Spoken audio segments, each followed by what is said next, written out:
What is going on, everyone? It is the final day of January, and that means we're going to have a full and fun day of streaming, of course, 2 different gameplay streams, and an awesome podcast with some gaming news updates, as well as updates on our goals, how stuff is going, and we'll discuss a few things possibly about shuffling rewards around.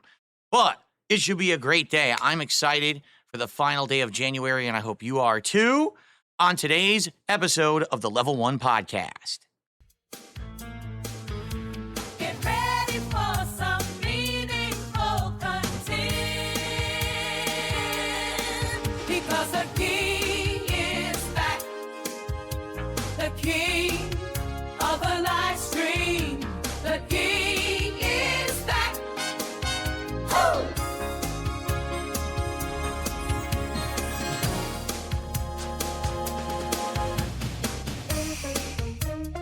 Alrighty, everyone. Good morning and welcome to the show. It is Friday, January 31st, 2025. I hope that you're all doing well as we wrap up the first month of the year and head into a fresh new one. I know I'm ready. It's been a great month for sure, even though there's been little to no real new content in the gameplay universe, right? Like, for example, I've just been playing older games like Ninja Gaiden 2 Black, Dark Souls. You know, wrapping up, well, not really wrapping up, but continuing on with multiplayer in games like Street Fighter 6 and Call of Duty. There really hasn't been much going on. February will be different because if you take a look at the gaming landscape for next month, there's several new releases. There's several betas, including things like Monster Hunter Wilds and the newly announced Elden Ring Night Rain beta, which I'm going to be in. So there's going to be some very exciting things gameplay-wise coming soon. But I just want to thank you all for what was a really great month. I had a great time over the course of January, and I hope that you all did too. It's a Jasper cam. Look at this. You can see him at a different angle. How you like seeing Jasper at 2 different angles at once? There you go. So yeah, good stuff. And I hope that you guys are all ready for some fun today.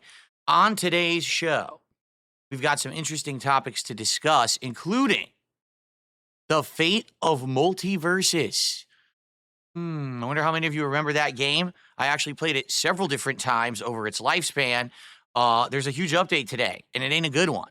Also, get this, Sony has issued a DMCA takedown against the modder who made Bloodborne run at 60 frames per second on PC. I'm not kidding. We will talk about that today. Plus, I want to talk about where we are with our support goals, the rewards that we're currently doing for them, the possibility of maybe shifting them around based on your feedback today. And guess what? When I come back on Sunday, 2 big things are going to happen. First, my background is going to change just a bit. Not too much this year. I really don't want to change the background that much because I think it looks amazing with my visuals and lights and everything. So I'm going to tweak things. What I'm going to do is the ghost is going to go into a little bit of a break. We're going to have a different sign out here. And perhaps I'll have 1 or 2 little small changes. But for the most part, the background will remain the same month to month, okay? What you will see is new animations on the frame every single month, okay? But also, starting this Sunday, you guys are finally going to start voting on the game that will be played as the viewer's choice game during the upcoming marathon when we hit 100 goals of support. So finally, you guys will start to have your real say. I mean, the nominations have now gone on for about a week. It'll be great to see what you guys vote on and what game we're going to end up playing. Okay? So good stuff going on right now and stuff to talk about today. I hope that you're enjoying the background. Today it's supposed to be basically like under the sea, where you see like you're underwater, but you can see like things swimming by and the like, which is why you see some motion back there. I actually really like it. It looks really good in the office around the walls and everything. If you again, you look at the wide angle shot, you could actually see how it like simulates things moving behind me, which is really cool. It's weird because sometimes I feel this camera doesn't even capture the effects as well. But when you go wide cam, you can actually see how the lights are moving behind me, and it does simulate like there's something swimming in water. And I actually have this all around the room. It's all the edges of the room are all lit up, which is really cool. So, good stuff. What's up to everyone here who's hanging out today? First of all, everyone on the YouTube side, we got Perry, Mr. iGamer, Copine, Fed Roger, how are you? Hope you're all doing well this morning. Pausen was in there too. And then on the kick side, we've got The Bottom Line Is and Rare Tricks. And thank you to Air Wagner, our first contribution of the day. Air Wagner just gifted a sub to the community over on Kick. So let's get that up on the leaderboard as our first contribution of the day. I appreciate that very much. Let's see if I can type with a cat here. Not making it easy. I need to use the dash. Okay, now I need to click over here. Oh, he's pushing my hand. All right, I got to distract him with the other hand so I can get my hand on the mouse with this hand. Okay, and now I can put $5. There we go. Very nice. It's like trying to drive a car while someone is on your lap or something. Like, anyway, so good morning, everyone. I hope that you're all in good spirits. And if you're not, hopefully we'll put you in good spirits this morning with a fun podcast today. Mix, how you doing? Mild Cat, how you doing this morning? I'm in a good mood. I'm glad that overall this week, despite the fact that there were some setbacks with my health and with PPP, being under the weather one day and us having to delay our wrestling commentary show, overall, this week has been great. Okay, it has. So no complaints whatsoever. Great times to be had. Lots of fun, lots of engagement, lots of support. All right. Now, there's a few things to discuss about support, goals, rewards, etc. And I feel like we should talk about that. All right, let's start with this. Okay. Some people are very confused about goals of support and when they count and when they don't. Notably, we do this wrestling commentary show, Smart Guys, once a week. And it does well. Like every single time we've done the show, it's done well support-wise, okay? In regards to, the way it's gone, the first week we did it, I want to say we raised like around $600. And then the second week we did it, we raised like $500. Last week we raised like $230. And then this week, again, over $500. So the show is doing well. Keep in mind, the show is split between two people, right? That's not just for me. That's between myself and Ashton. So because of that, it's still good when you think about, wow, we're doing well for that once a week wrestling commentary show. And I think the reason is twofold. Number one, people really like the fact that I am doing a show with someone else. For the last decade, 11 plus years, I've done all content by myself, right? And to see me finally have interaction and crossover with someone else who's also notable on the internet has been a pretty awesome thing. I think that Ashton and I have great back and forth. We're getting more comfortable in our roles on the show. We always do around a half an hour to an hour of just kind of messing around, meaning Grill Phil. We did a segment yesterday. We called it Grill Phil, where we put me on the hot seat and you ask me silly questions and we do dumb stuff in regards to what detractors have been saying and dumb shit like that. And it's fun and entertaining. You know what I mean? It's not meant to be malicious in any way. It's just a good time. And then last night, for the first time, I put him on the hot seat and I grilled him a little bit and got him a little sweaty under the collar, and he had to answer for a few things. So it was actually pretty good, okay? So this show, I feel, is getting better and better, okay? If you haven't seen it yet, check it out over on DSP Reacts. It's at DSP Reacts on YouTube, okay? And we archive it every week. We make it public so you can watch the show in its entirety. This week, it was the Grill Phil segment, which turned into Grill Ashton for a little bit. And then it was covering Saturday night's main event and Monday Night Raw and our thoughts and predictions for the Royal Rumble this coming Saturday night, okay? Great show, about 3 hours long. And from now on, we are going to be doing it on the late night stream because we are attempting to catch the Kino Casino crowd as well as my viewers. And I get it. Like, for example, Perry the White just said in chat, I'm glad you did it. And I like the show, but I can't catch it, on late night streams. Totally get it. We tried it as a day stream and it worked, but we're trying to catch some of the casino crowd as well, not just my viewers. And it worked. Like last night, we actually had more viewers and more support than when we were doing it as a day stream. So we're going to keep doing that. And that's going to continue on. Continue on Tuesday night. Okay. We're going to try to do it every Tuesday night as my late stream. Fair enough. Now, the question has come up. Well, if the show's doing well, then why aren't you counting the show for your support? because you've got goals rolling, right? You're trying to hit certain levels of support goal. And if you have a show that's doing well and you're basically hitting that goal, why aren't you counting it towards the streak? Well, here's not the streak, I keep calling it the streaks, the milestones, right? Well, here's the thing. The first week, we did. The first week, I actually counted it. I said, hey, we hit it, and I counted it towards that goals hit. And then the second week, I didn't, okay? And then the last week, we didn't hit it anyway. Like, last week, we didn't even hit $250, so technically, it wouldn't have counted towards the milestones anyway. So the thing is, it's kind of all over the place. So I think what we should do is we should come to a determination. Should it or should it not count towards my goals? All right? Now, here's the thing. I am well aware that many of you right now who watch my content during the days also are checking out Smart Guys and supporting me over there.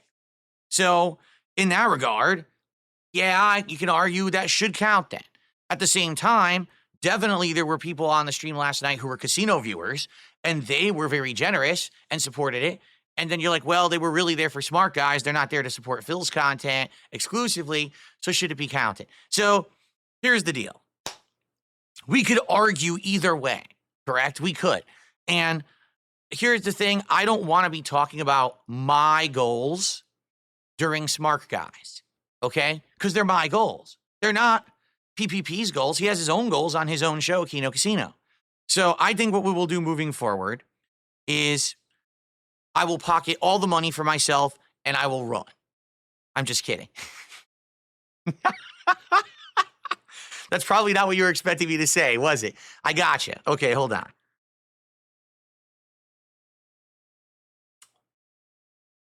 This is a based. Good idea. The show is canceled. I'm keeping all the money we made over the last month for myself. Screw him. That's what he gets. I'm just kidding. Okay, so I think this is what we will do moving forward, okay? I will not mention my goals whatsoever during Smart Guys, okay? I won't, because they're my goals. They're not Ashton's goals. They're my goals. We have our own goals, by the way. Like, for example, if we hit $500, I said that I was going to take pictures of my freezer and refrigerator, and now I will. Like, next week, I'll bring pictures of my freezer and refrigerator onto the show. I just got to figure out how to implement that because I don't know how to screen share in Discord, but I obviously I got to figure that out. Yeah, he said this is. I know how silly this sounds. If you didn't see the show last night, you'd have no idea why this is a thing, but it is. I know people are like, "What the fuck? I didn't see the show yet. What are you talking about?" Watch the show and you'll get it. All right. But anyway, so I will work on that. We'll have that for the show next week. But anyway. We have our own goals for the show. So I'm not going to mention my goals whatsoever during Smart Guys. However, I think what I will do, which I'm totally okay with doing, okay, because it is a part of my content. It's work I'm putting in. It should count, I think. So what we will do every week when we do Smart Guys, divide it right down the middle for what we raised. And if what I've raised is above $150, we count it towards the goals hit. And hell, if we have a really great night, what if one night on Smart Guys, for some weird reason, maybe like for the WrestleMania show, we raise like $1,000? Well, I'll count it. We'll cut it down the middle. 500 is my half. That's 3 goals. Count it towards my goals milestones. Okay? I think that's only fair. Okay, so last night, we raised just over $500. So if you do the math, it's like I made like $250 and change. That means, yes, ladies and gentlemen, we did hit a goal last night. And I will count that towards my milestone. All right?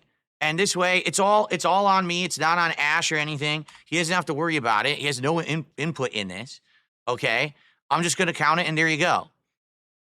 So we're now currently at 87 out of 90 goals that need to be hit in order to do our Sakura Box taste test unboxing, or are we?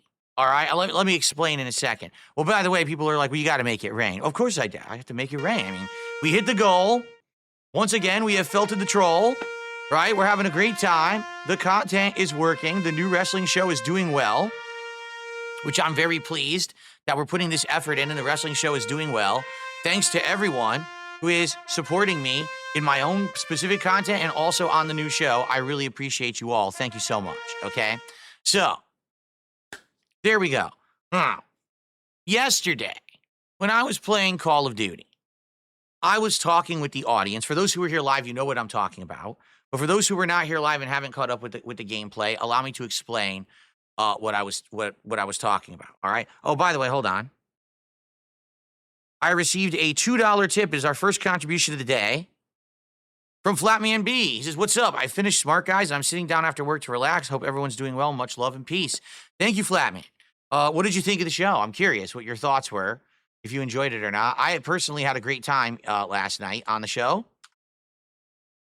despite the fact that there was still technical difficulties, but I figured them out, and I know exactly what caused them, and there will be no echo next week whatsoever. I'm going to go back to wearing the headphones, but not using the 3D spatial audio, and that way the echo will be completely eliminated. Here's what was happening on the show.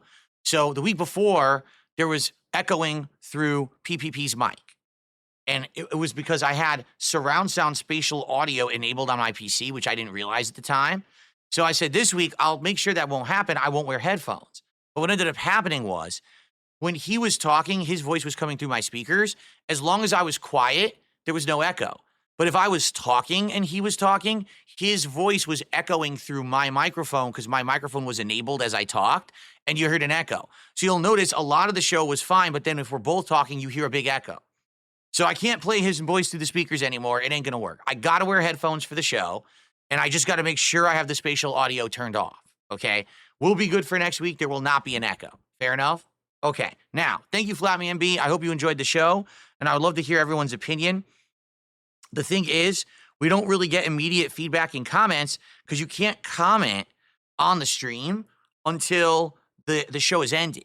So we do the live show, then we make the stream an on-demand video, and then people start to comment. So I haven't had a chance this morning to look and see how people have commented, but I hope that people are enjoying it. We're having a really good time with it, okay? Ow. Okay, so let's talk about the goals and what's going on right now, okay? So we were going for every 10 goals that I hit was going to be a special reward, and it was going to be DSP tries it for every 10, and then every 50 where we're going to do a special milestone. So we have done a ton of DSP tries it in the last 2 months, right? We have been doing things like Taco Bell, Wendy's, Burger King, McDonald's, but then we've also done other ones as well, other things that I've ordered from, like Katsu Burger, or the Japanese place that's really high-end Japanese food and stuff like that. So we've done a variety of DSP tries-its, okay? Now, we were talking about this week, we were either going to do Taco Bell has a new menu of dippable burritos, a special new kind of fries, and frozen drinks that they didn't have previous, okay? Or one of the other things that we discussed that I thought was a good idea was Arby's, because I haven't had Arby's in many years. There used to be an Arby's 1 block away from me, and they actually got shut down by the health department for violating the health code so egregiously, they were put out of business, and the franchisee lost the franchise. That's pretty impressively bad, right? I mean, you got to think about what egregious things they were doing wrong to actually get kicked out of the business. So those were my ideas, and people seemed to be all right with it. But there was this vocal group of people who are sitting around constantly complaining, constantly. How dare you keep doing this as the reward? We don't like this reward. This reward doesn't make sense. How is you eating food a reward for us? Now, I actually talked about this last night on the Smart Guy show, because during the Grill Fill segment, this is one of the things that PPP brought up. In a nutshell, number one, the whole business of eating food on video or stream is big business on the internet. There's people who literally have million view channels based on this, okay? Look at Review Bra and his review of the week stuff. Look at other people who sit in their cars literally eating fast food. It's a popular thing. It's not unheard of. It's not some stupid thing. It actually is huge right now on the internet. Number two, I used to do this ages ago as a regular show that was popular. DSP Tries It was a thing for many, many years, and it was getting tens of thousands, sometimes 20, 30,000, 50,000 views on a video when I put them out, okay? Now, I stopped doing the show when it stopped being profitable and when I didn't want to be eating fast food all the time. Now, that was a different time. I actually weighed a lot more. I was way less healthy than now. So it's not really that big of a deal if like once a week now I'm going to be eating fast food. I've just weighed myself. I'm 196 pounds. So it's, I'm not egregiously overweight like I used to be or anything like that. Okay. Now, why did we even bring back DSP Tries It? Okay. We brought it back because you guys wanted it. People were asking me for years, where is DSP Tries It? Why have you stopped doing it? We liked the show, and we're sad that you stopped doing it. And I explained the reason I stopped doing it is because it wasn't getting enough views to make money. It was an on-demand show that wasn't live streamed, and the videos were getting a few thousand views each, which would equate to a few bucks, but I was spending 15, 20 bucks on a meal for fast food.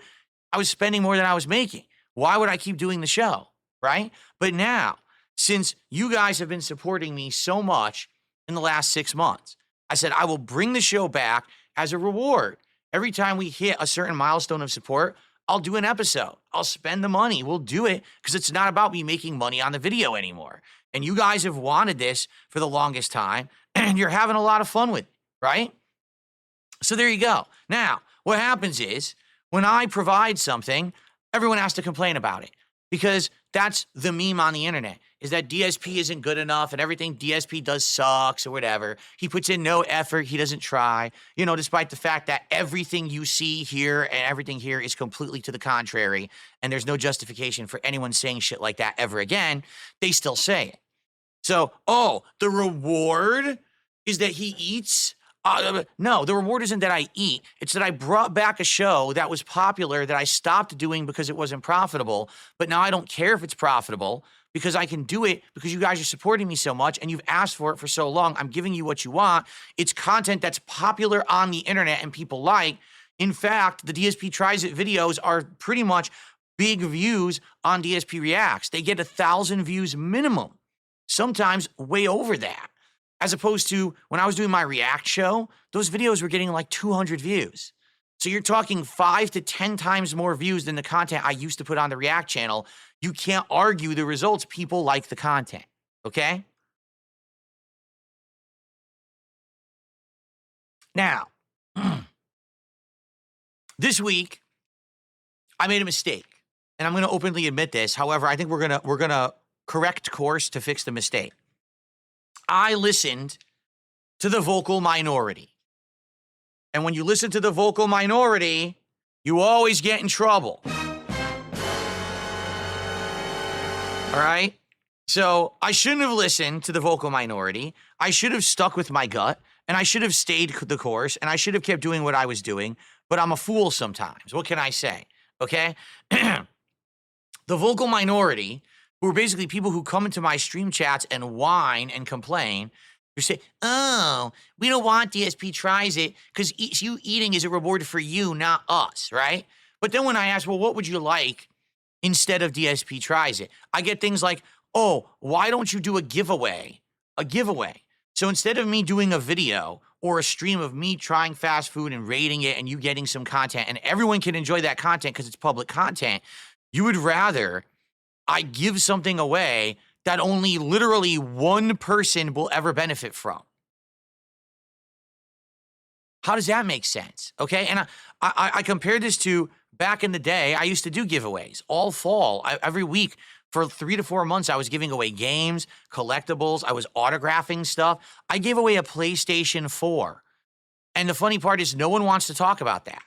Everyone's, that never happened. Feels greedy and selfish. No, literally, I did it all the time. The thing was, it didn't really please too many people because only like 12 people a year got anything. Versus if I'm making content that everyone can watch as a response to support, everyone can watch it and enjoy it. Making the content special versus just giving something away to one person, how can you even compare the two? It's really stupid, right? So I don't think giveaways are the answer. I think giveaways only please a very small group of people. I think it's a dumb thing. So instead of that, I've been doing these videos, all right? So someone had an idea, and I can't remember if it was Super Bonchan or someone else, okay? It was someone said, on Amazon, they have these kind of treat boxes where you can get a box that's like a bunch of stuff in one box, and you could do like a testing of things out of the box as a DSP tries it instead of just doing fast food. Again, because you've done fast food so many times at this point, right? It might just be cool to do something different. So I ordered one. It's called the Sakura box, and there's different levels of these that you can get on Amazon. I got the one that has 30 different snack items inside, okay? And I announced that instead of doing the fast food idea, which originally was our idea for this week, it was going to be either Taco Bell or Arby's, we would do this box. And basically what would happen is if I hit my goals, and I hit 90 this week, because that was the goal for this week, I would open the box, and we would pick 10 items out of the box to try live. So it would be like, 3 minutes per item, taste each one, see what they're like, and go from there. And then it definitely was Super Bonchan who had the idea that if we were only going to do like 10, because let's be honest, that's going to be over a half an hour, right? We're not going to do a 3-hour video. If there's like 20 left, what I could do is whenever I hit a goal, I could actually do a live taste test of the other items each time we hit a goal.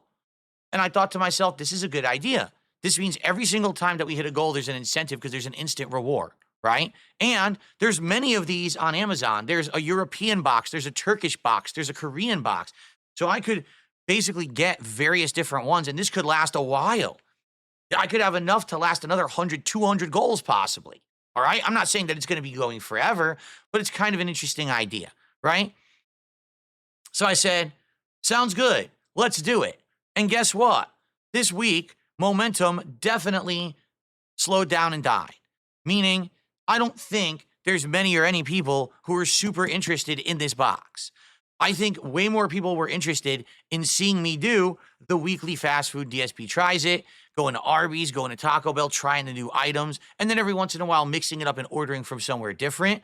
That was appealing to the masses way more than something like this. The difference is, that was the silent majority. These are the people who watch and support, but they're not going to sit here in the stream chat every day and give me the direct feedback and be like, oh, we really don't like this, oh, wow. This is a piece of Jasper's Law. It must have stuck in the chair and broke off. Let me throw this out. I was like, what is this? It's a piece of his cloth from when he climbed up.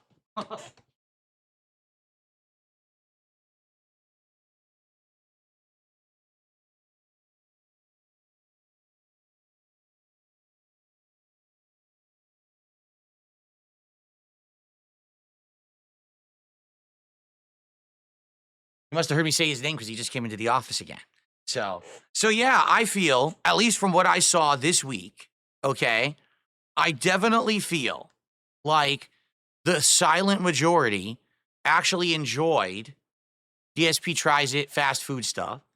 And it was a vocal minority of people who kind of spoke up in the chats and got upset because they just want to complain about everything.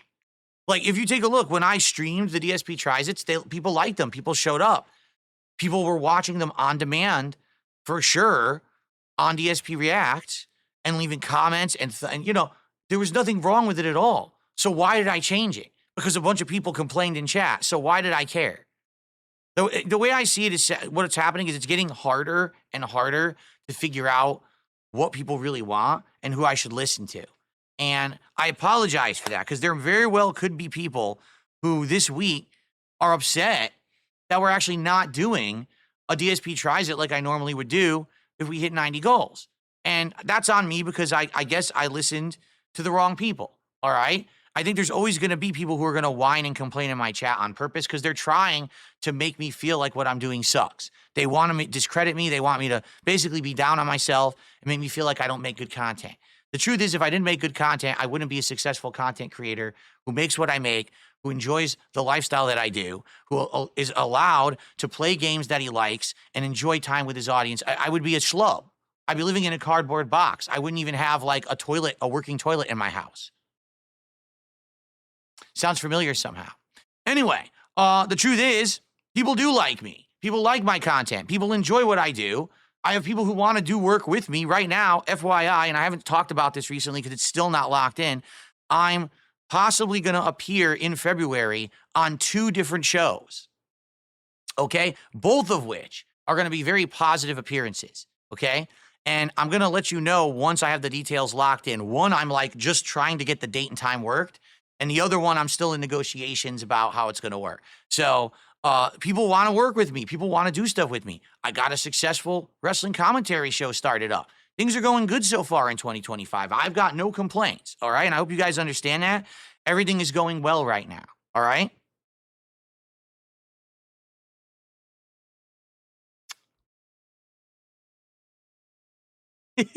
So I am in no way, shape, or form complaining. I'm having a good time. So what I need to do, quite frankly, I need to stop letting negative people have an influence on me.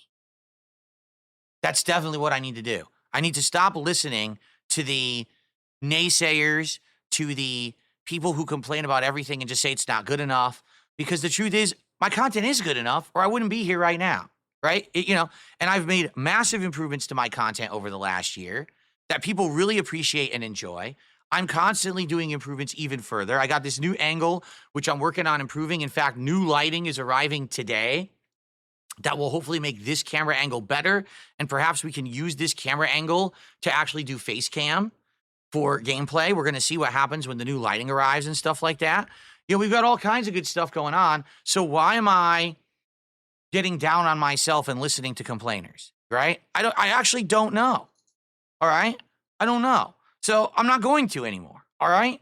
So what I want to know is, what do you guys want, right? What do you guys want? See, here they are. Here's the naysayers. And these are the people who come in with all these stupid sock accounts every day. There's literally one in each chat right now saying crap. And it's like, why do I listen to them? I don't know. I should just immediately ban on site and just completely disregard any of their bullshit. You know what I'm saying?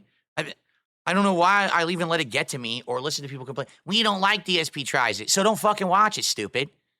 Right? I do DSP tries it like once a week when we hit the goals. So don't watch that content and shut the fuck up. You don't support anyway, because that's the truth. The people who complain don't support. Let me repeat that. The people who complain don't support. Let me repeat that. The people that complain do not support. So why do I care about what they're complaining about when they don't support? And the answer is, I shouldn't care. So I don't. Okay? I appreciate, whoa, that's the wrong screen. I appreciate those of you who are here, who do support, who like the content, who give constructive feedback. For example, Super Bonchan saying, hey, that box would be great. You could do instant gratification whenever we hit a goal, do a little mini tries it on each snack or on one snack when we do it. That's amazingly positive, constructive support. That's the kind of feedback I need. Not, we just don't like what you do. Could you maybe do, how about a fan lobby so that all the trolls can come in and ruin your stream and then we can all laugh and say, ha ha, he's an idiot and he fell for it. No, fuck you. I'm done falling for the bullshit, okay?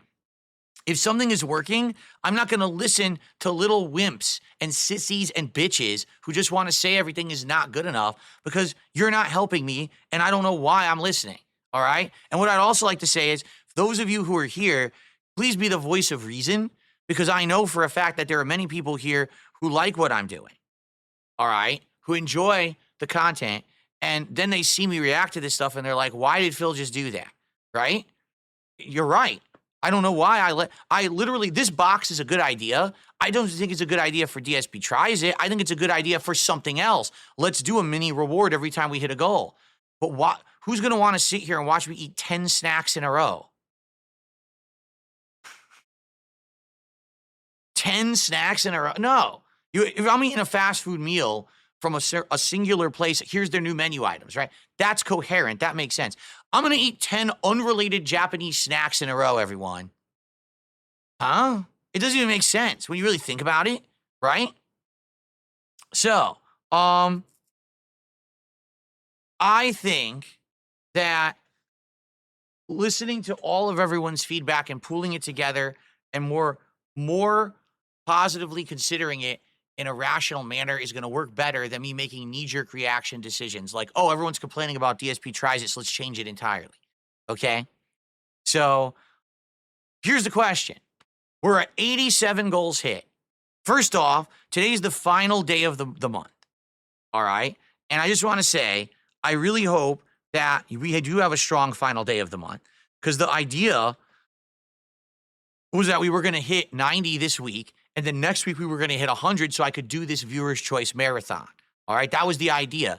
Sadly, it's not really turning out like that, right? Like right now, we're only at 87, and I don't think we're going to hit 90 today. I'm not foreseeing it happen. Maybe we'll hit 88. Maybe if I'm lucky, we'll hit 89, but I don't think we're going to hit at 90 today. All right? Hey, if we do, great. And I'm not going to complain. If we hit 90 goals, we can figure out what we want to do. Do you want to do the DSP tries it for this box? Should I order some food? Because I'd be down to do that too. Today, my wife is working. And when she comes home later this afternoon, she's not going to want to cook. You know, all we're going to do is have turkey tacos today. Woohoo. So we could easily order out and do something like that today if we hit the goal. But we have to figure it all out right now, right? What we want to do. But the thing is, I don't think we're hitting 3 goals on this stream. So more than likely, this is going to end up being something that we do Sunday, Monday, you know, somewhere further down the road this week. And then after that, we'll have to figure out at what point are we going to hit 100 goals, right? So that we can do the marathon of Viewer's Choice and all that goes with it, which is going to include some food and some booze and some fun stuff. All right? So what do you want to do? I guess that's the question, is what do you guys want to do?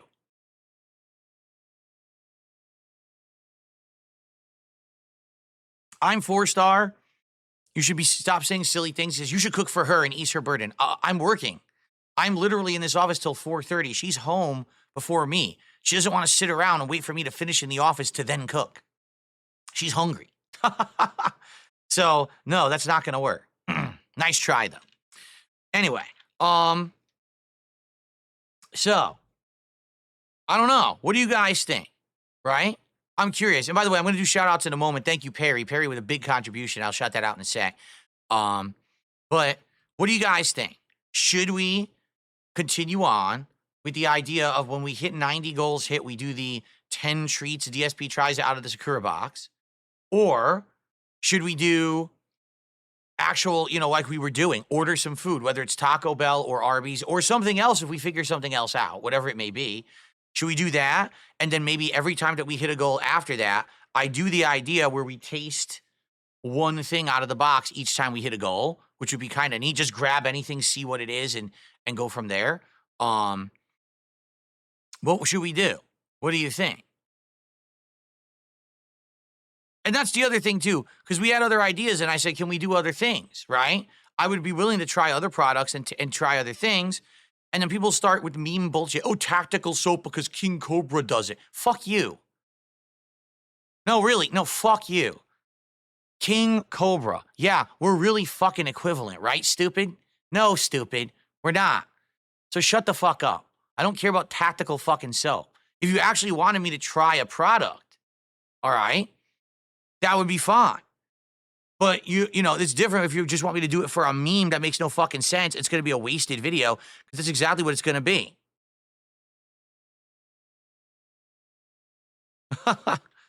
Here we go. So this is great, because when I say this, immediately all the trolls start talking, and I can tell who they are, and I can get rid of them. There you go.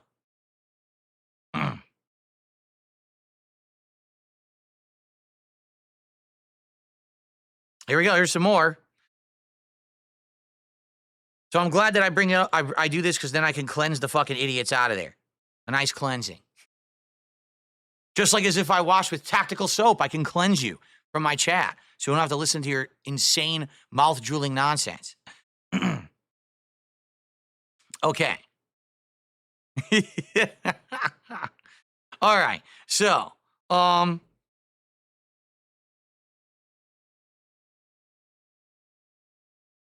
Falcule, well, here's the thing. Falcule says, you know, all these ideas sound good, but maybe he's trying to do new stuff. Well, here's the thing. The 100 is not going to be DSP tries it. The 100 goal is the marathon. Once we hit 100, we're doing the Viewer's Choice Marathon, which is going to be a great day of me playing the game you guys pick. I'm going to be drinking a little bit. We're going to have some food that day. It's going to be like a regular marathon celebration like we like to do. Okay, so I'm excited for that.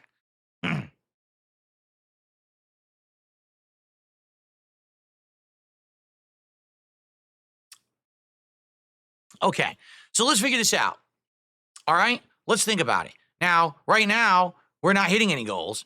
So I don't think that we have to really worry about it right now, but maybe later on in the stream, let's see what happens. You know, I'm down for whatever, but I need useful, constructive suggestions. If the fast food thing is not working, which I don't think that's the case, I think it is working. It's just people who are whining about it. I need better suggestions. Okay? So let's get some real ones, not do a dumb negative meme of a fucking lol cow on the internet. Okay? Instead, let's do some real suggestions. All right? Let's think of good ones. Some people are saying a Lego night. So we could do that. I'm okay with that. But if we do a Lego night, that's a whole night stream that's taken away. And the whole idea is right now, we're doing milestones at 50 that are big days taken away. I don't know if at every 10 goals we want to take a whole night stream out of the rotation because now we're going to be backlogged on everything, right? Like right now, we're in the midst of so many games that we're trying to get through in time for the Monster Hunter Wilds beta, the Elden Ring Night Rain beta, and then in the middle of February, new games start hitting literally 2-3 at a time for the rest of the month. So we don't want to get inundated and backed up with content. And right now we're trying to finish Dark Souls, finish Ninja Gaiden 2 Black, and finish, what's the other one I'm doing? I can't even remember off the top of my head all the games I'm playing right now. Playing 3 retro games. Oh, Dino Crisis. We're trying to finish up Dino Crisis, right? So I got to get through those for sure. And we definitely need to get going, all right? So I don't know about doing a whole night of Legos. I mean, I'm okay with it. If you guys want to try it as an experiment, as a reward, I'd be okay with that. I have the Legos. I already bought them. And we could do right here. I could build them here. We go back and forth, 2 camera angles, right? I could zoom in because this camera will zoom in on the table to watch me doing it and everything. Like, I'm totally down for that. But is that what people want? If that's what you want, we want to try something different. Fair enough. Maybe we'll do that. All right? So let's think about it. All right? Let's start brainstorming. Let's try to figure this out. What do we do at 90? We already know what we're doing at 100 goals hit. What do we do at 90? Do we still do the Sakura box? Do we do a fast food? Or do we do something completely different? Let's figure this out, okay? Yeah, Rare Trick says, I saw a Lego streamer on YouTube. He had 4 viewers, just an FYI. Yes, but that's the Lego streamer on YouTube. That's not Dark Side Phil doing Legos. You understand? You understand there's a difference here, okay? All right, now let's get to shout-outs. All right, let's get to shout-outs. First of all, Perry, with an incredibly generous 10-member bomb here on the... What did I just click? I misclicked. Hold on. Okay. Perry with a generous 10-member bomb. I clicked it. It screwed up my inbox, but now it's fixed. Okay. So thank you very much, Perry the White, everyone. And anyone who got a membership there, enjoy. Thank you so much. Oh, excuse me.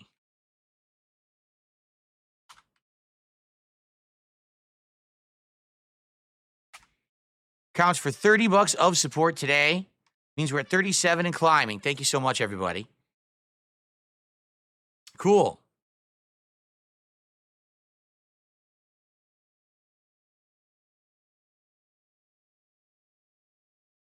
A troll just said to Perry, what's it like being an absolute loser and spending your money on another man?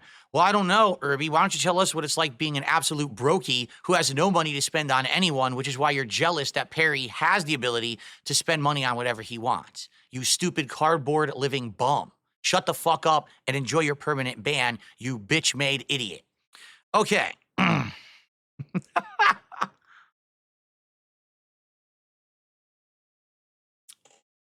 So now, folks, let's continue, shall we? All right. So,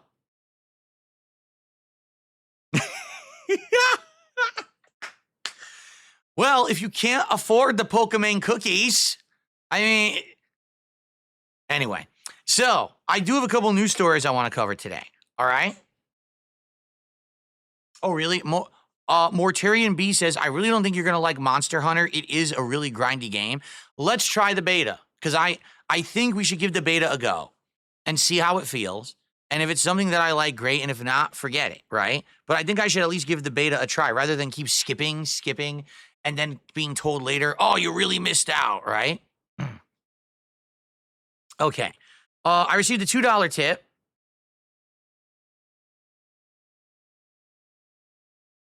Oh, let's see here. Trying to... I feel like I got to start using a mouse on my laptop because the touchpad isn't working as well anymore. This laptop's now like 3 years old, and I swear the touchpad is not working as well because it's just like, it's fighting me half the time, and it's really frustrating me. Okay. I would love some authentic Italian or Mexican food from a mom and pop place. I know Italian is hard to get around here, but there's a really good random Mexican places around, like a California burrito would be awesome. I love those things. First off, excuse me. First off, we did California burrito. Remember? We already did it, except it wasn't called California burrito. It was like California burrito and taco. There was actually a place that just opened up near me a few weeks ago, and I tried it on release day, and it wasn't very good. It was actually not as good. Oh, by the way, that was Flatman B if I didn't read out the tip. Thank you, Flatman. Sadly, it wasn't as good as another local place that's a block away from me, so it was kind of disappointing. Are there local Mexican places around here? I'm sure there are, but, you know, first of all, to eat Mexican is a little bit more difficult. If you're eating fast food, it's like, oh, a sandwich, oh, a wrap, versus, oh, like a dirty burrito that's covered in all this sauce. How do I eat this on camera? You know what I'm saying? It's a little more difficult because it's more of like a sit-down meal as opposed to like hand finger foods and stuff. But you know, I mean, it's a possibility, but you're right. There's no Italian. I've given up on Italian. Out of all the places I've eaten here in Washington State, okay, there is one place that's super Americanized Italian, but I still like it. And then there's a place that they try to be authentic and they're like 50% of the way there, but not. You know what I mean? Like, I'm from the East Coast. I literally grew up eating Italian food my whole life. Handmade from actual Italian chefs whose fathers and grandfathers came over from Italy, and it's been the family business for multiple generations. So I'm like spoiled. So when I go to an Italian restaurant out here and I go to eat, I'm like, it just ain't it, you know? So, you know, it is what it is. Rare Trick says, with gold belly, you could have Italian every night. Yeah, if you want to spend $150 to have the frozen Italian shipped across the country and lose all its flavor. Because I don't know if you guys are aware, when stuff gets frozen, it does lose flavor. It doesn't lose all of its flavor, but it definitely loses some flavor. Okay? So anyway, yeah, I know the Italian sucks out here. I've tried many of the places. They're pretty bad. Like, we ordered once about a few months ago just on a whim. It was absolutely terrible. Like, we ordered, what's it called? That kind of pasta, carbonara? The pasta that's supposed to have the sauce that's with wine and egg, but also has, like, bacon and stuff in it. It's not supposed to have bacon, though. It's supposed to have that other Italian meat. Dude, we ate it. It was, like, so greasy and sloppy, and we were like, oh, this is so far from authentic. And the pizza, too, just wasn't legit at all. And we're like, oh, man. You know, it's just disappointing. No, coming from the literal, authentic part of the country where the best Italian food comes from, and then me having this knockoff stuff out here is just, But anyway, fair enough. Yes, we don't always have to do fast food. There could be other things that get ordered from restaurants as well for DSP Tries It. We have done some of that. Remember, we did do some different things for DSP Tries It. I would like to try different things and not always have it be fast food. So, okay. I received another $2 tip.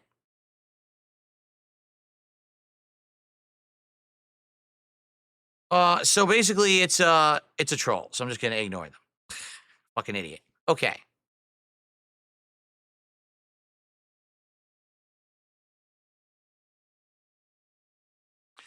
Let me just put it this way. You can tell you're doing something right when you've hit the level of success that now those people who are so used to having you down on your luck can't stand it and they all get pissed. All right. What I mean by that is, for the longest time, as you guys know, I was down on my luck.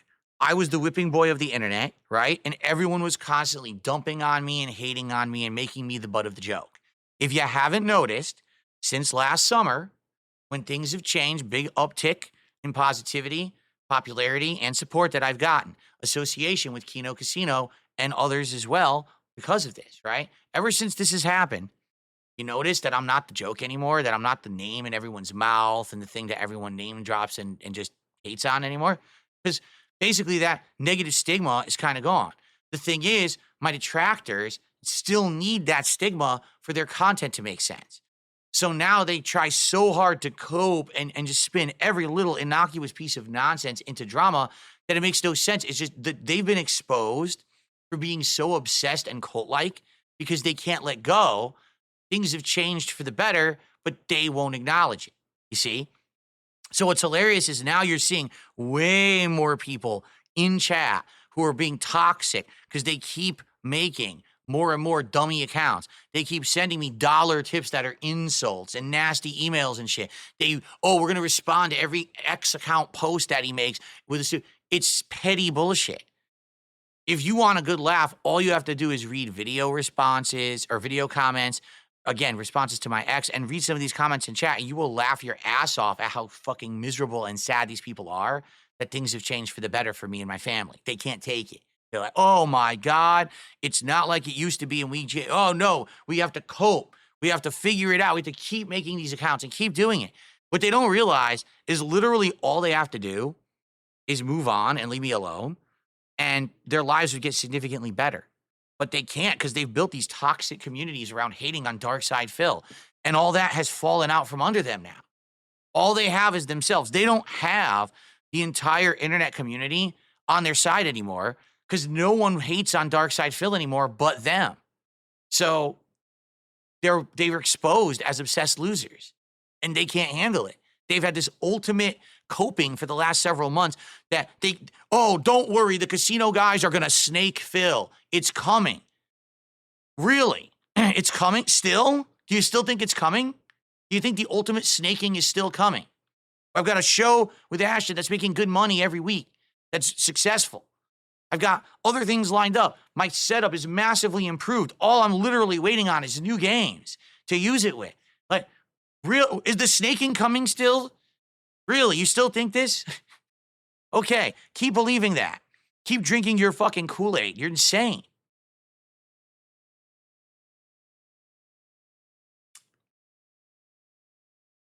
Anyway, so I'm done talking about this, all right? But, pretty good stuff. In fact, I will make one quick announcement, and then we're going to move on to news, okay? A few weeks ago, I brought up a pretty annoying chargeback that I got, all right? And it was really annoying because it was a pretty big one. Like, it was a big contribution that had happened early on this month, actually. And I was like, I don't know if I should fight it or not because I am making good money. Is it worth fighting or whatever? Well, I fought it. Okay, I did. I actually fought the chargeback, and guess what?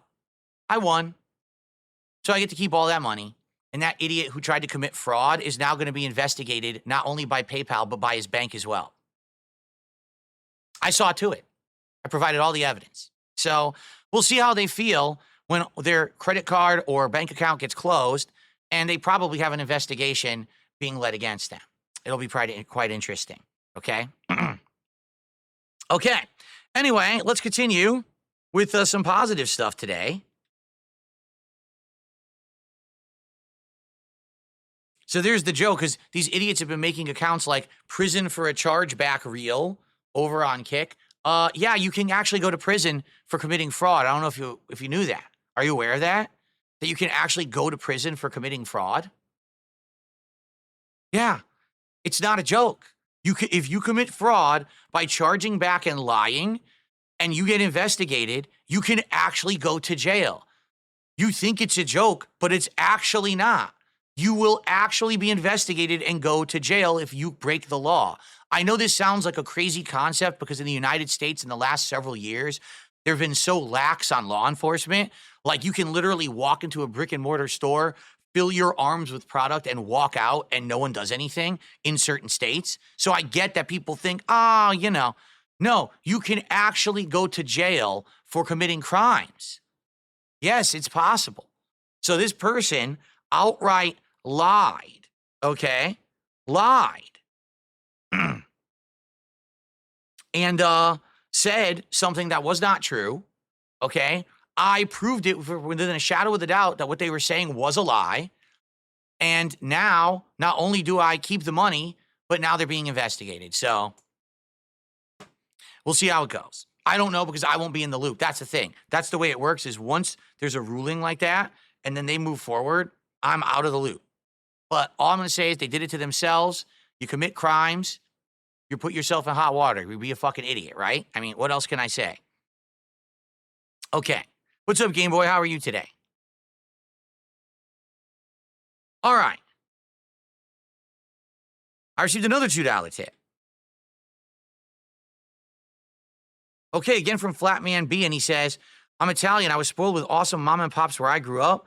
There was a pasta joint called Kelsey's in Florida and Valentino's New York style pizza. Those were the days, man, and I can still make these things myself, but it's nice when others know how to do it right. Amen to that. Exactly, like, I can make a really good homemade pot of Italian marinara sauce, and it's my family's recipe, and I've actually tweaked it over the years to be a little different. Tastes great, and it lasts tons of meals or whatever. My wife and I both agree, all the different sauce that we've had, store-bought, restaurant-made, we have not tasted a single marinara sauce that tastes as good as the one that I can make. That's just because I have the authentic style that I do it, authentic ingredients. It just tastes so much better than anything else that we've tasted. And it's sad when you can't find another place to do it that good, you know? It sucks. I wish we could find good places, but, you know, it's culturally relevant in where we live in Washington State. This is where, if you're flying into the United States from Europe or Asia, excuse me, not Europe, from Asia, this is where you land. We actually have, it's SeaTac Airport, Seattle-Tacoma Airport. This is where you land, and then you go from there, and you would transfer a flight somewhere else. Well, a lot of people, when they first came here to the United States, said, you know, we like it here, and they just stayed. They landed at SeaTac, said, we're going to live here. We're going to settle here. So what we have is a very dense population of Asians, all different Asian cultures, right? All these different parts of Asia are all really focused right here. So that's the cultural food we have. We have tons, Vietnamese, Chinese, Japanese, Filipino, Korean, you know, and then Indian, all the Asian culture, all right there. All right. So, yeah, that's what we have. We don't have European at all. Like, there's no European food out here. And the stuff that you get is not authentic. And that's the sad part. That's the one thing I miss. There was good European food on the East Coast of the U.S., and it doesn't exist out here. Okay.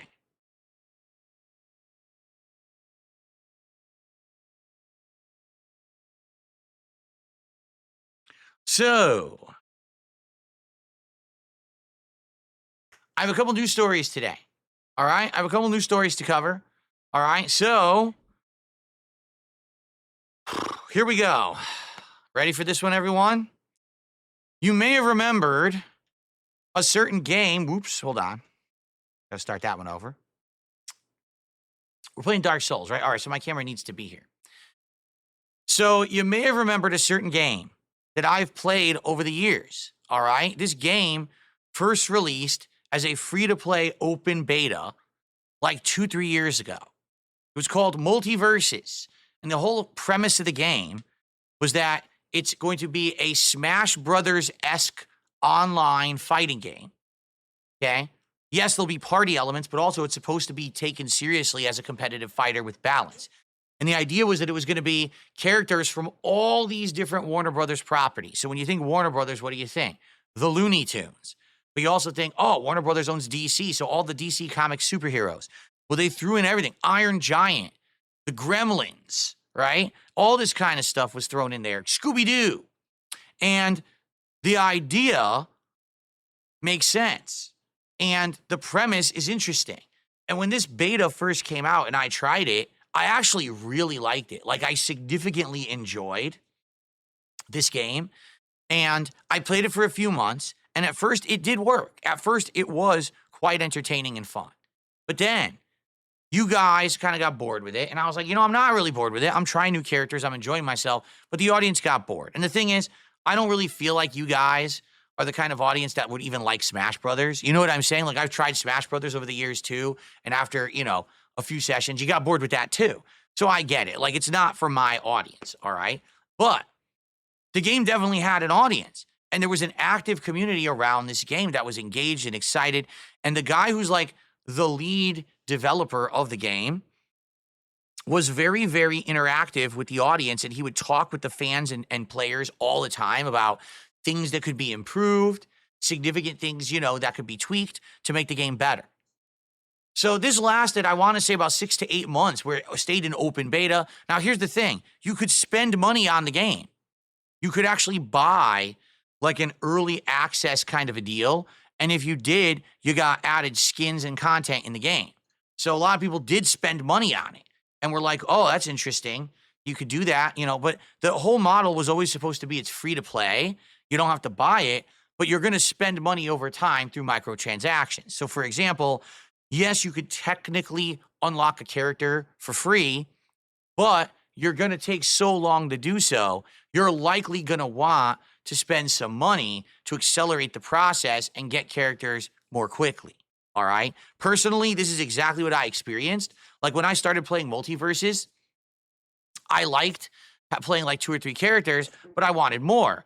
And then it took me maybe very quickly to unlock like one character. But then after that, all of a sudden, there was this big mountain that you had to climb to unlock your next character. And it was a grind of constantly playing and doing these passes, battle passes and things to earn the credits and the points to do the unlock. So after having done it for a little bit, I was like, this is a lot of a grind, and it's going to end up being me grinding a lot in this game to even unlock new content. I can get why this might get tired and people wouldn't like it in my streams. So the game continued on, even though I stopped playing it. The game continued on for I want to say it was like 6 to 8 months. Then all of a sudden, after 6 to 8 months of this game being in beta, there was a shocking announcement, okay? The game was going to shut down for like a year, completely gone from the internet, not playable, nothing, not even playable offline, just shutting down. But then they were going to come back later on with a full launch, meaning they actually were going to really launch the game at a full capacity. So people are thinking, oh, this is good news. This probably means there's going to be significant amounts of single-player content, maybe a story-based campaign that'll be added to the game. Maybe they're going to add tons of new characters. They're going to tweak the online. They're going to do all these changes, right? So the game went away for a year. And then when it came back, okay, sadly, I hate to say it, it was worse. The game literally disappeared for 365 days, comes back. The characters all moved slower, so the game was a much more slow-paced game, which didn't make sense. You can't have a game in beta being a fast game, right? And then all of a sudden become slow. If you want to go slow and then speed up, that's one thing, but you can't go back. That's like taking a step back instead of a step forward, right? Certain characters were completely changed and nerfed. Like, I remember I tried playing Velma. Velma was super fun to use in the beta. She's one of the most worthless characters in the full release. Why would you do that? People are enjoying the character. Don't destroy them, right?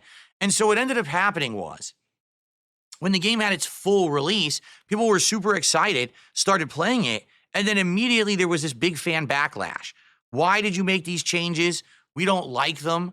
What's going on?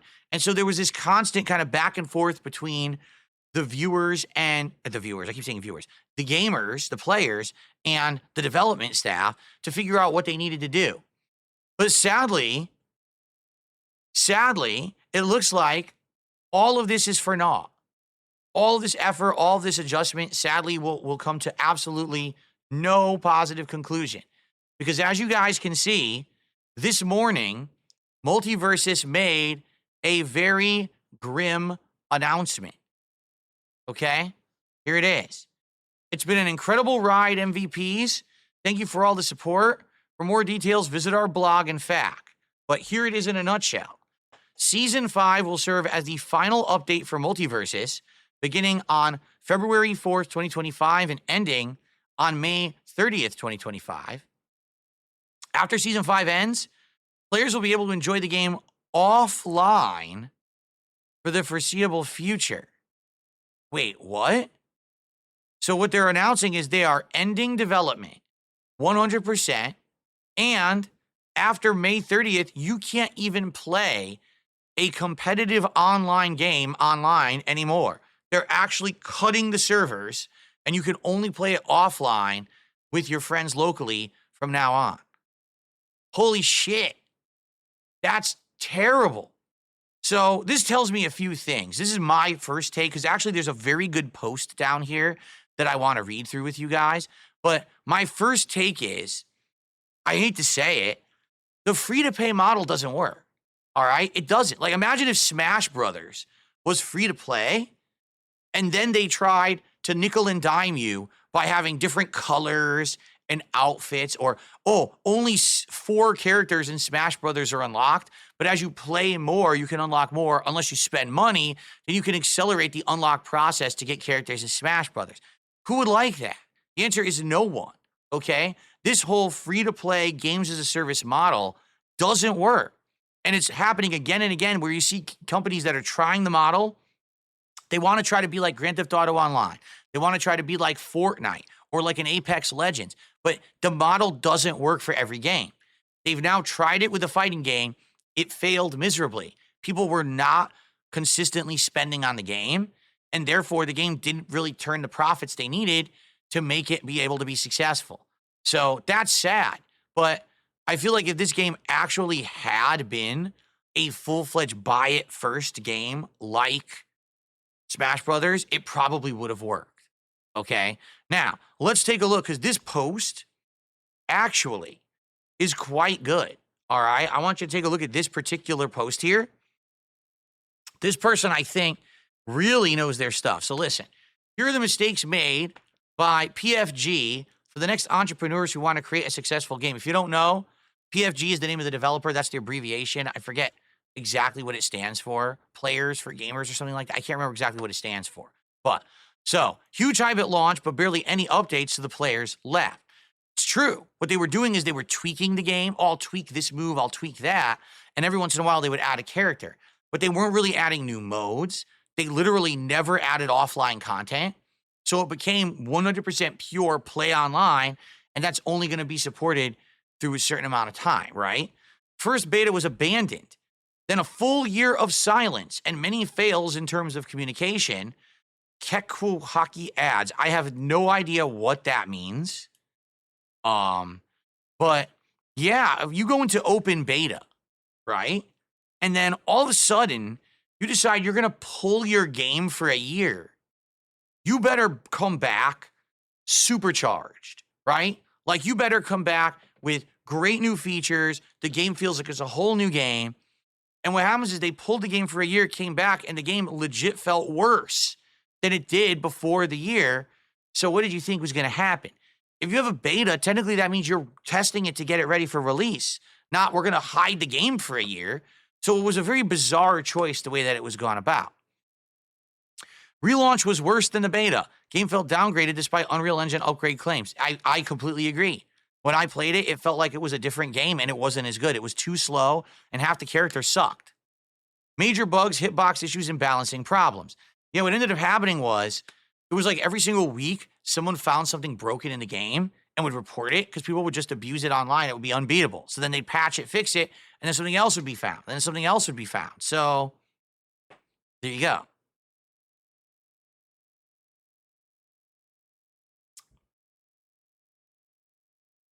Focused on only the US, ignored European Union and Asia, no global ambassadors is no hype. Now that I can't attest to, but I agree. A game like this is going to have a worldwide presence.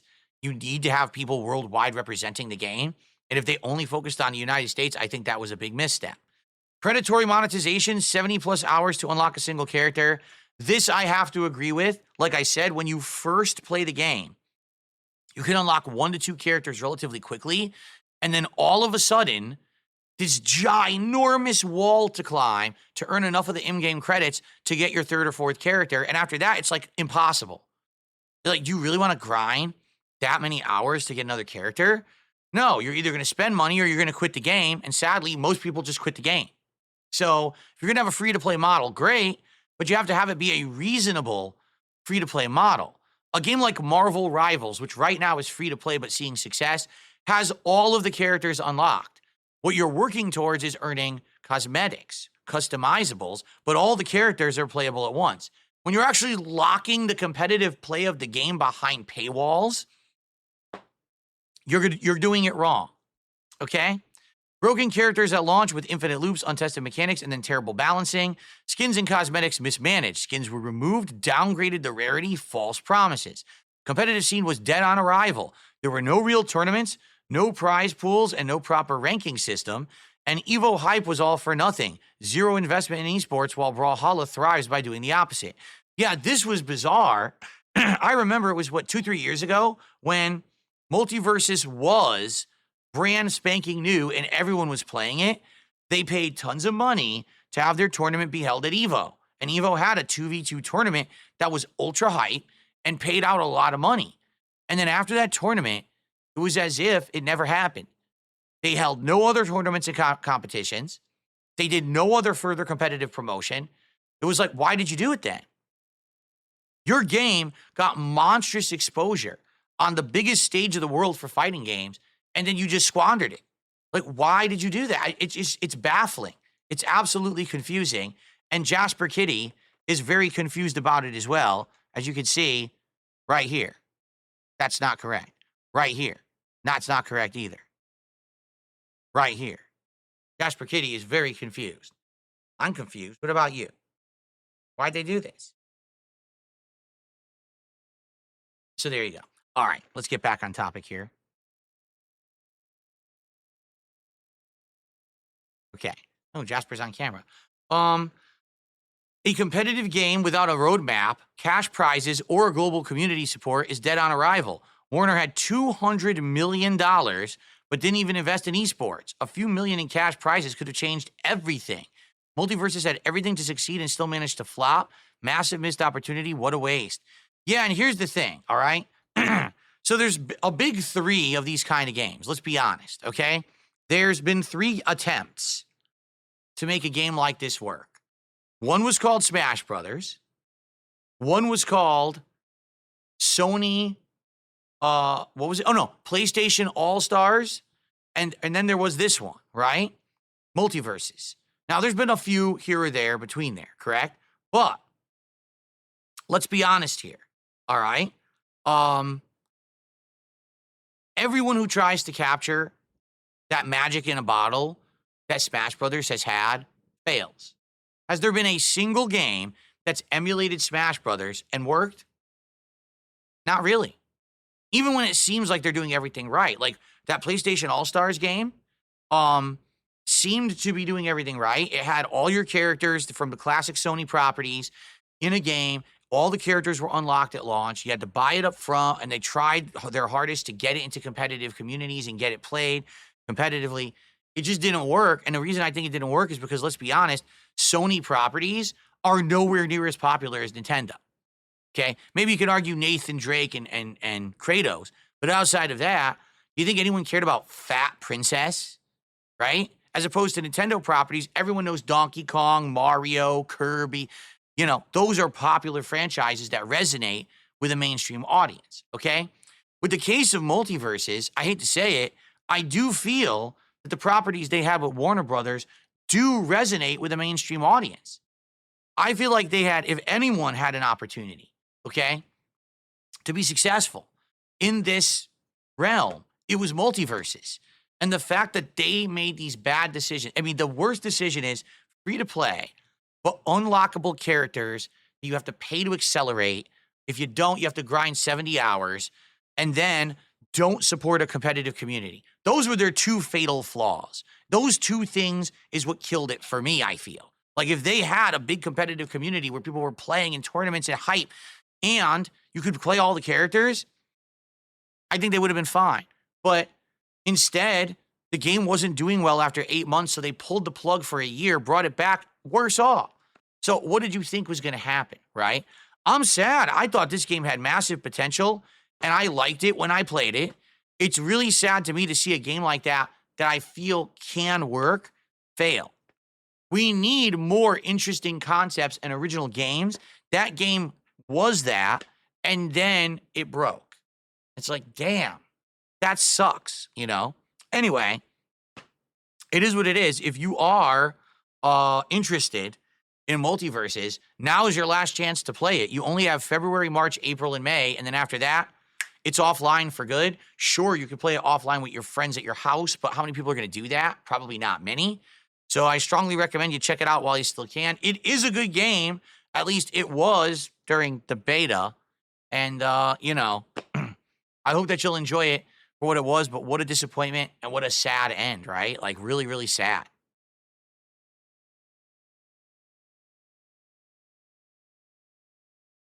Okay.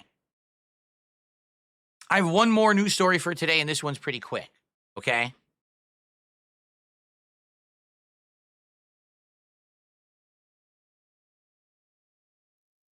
So I've heard a lot about this, that there have been mods for Bloodborne on PC, that people have managed to get Bloodborne off of PlayStation, emulating it on PCs, and they've been modding it to the point where now it can run at a smooth 60 frames per second, which at first was not possible because they said the game was designed for 30, and if you ran it at 60, you clocked it wrong and the whole game would break. But apparently people worked on this enough, they actually got it working. That's great, because it seems like, sadly, Sony is just doing nothing with this franchise. They're sitting on it and just refuse to touch it, okay? Even though they own the rights to it and everything, and everyone says, yes, we would gladly pay money for Bloodborne. Give us more Bloodborne. They're just doing nothing with it. So, several years ago, back in 2021, a modder created a patch for Bloodborne that let it run at 60 frames per second when it was being emulated on PC. Since then, this mod has been consistently tweaked, updated, and people have done a lot with it to the point where every year you hear about new updates. Look how good it looks now. Look how good it looks now, right?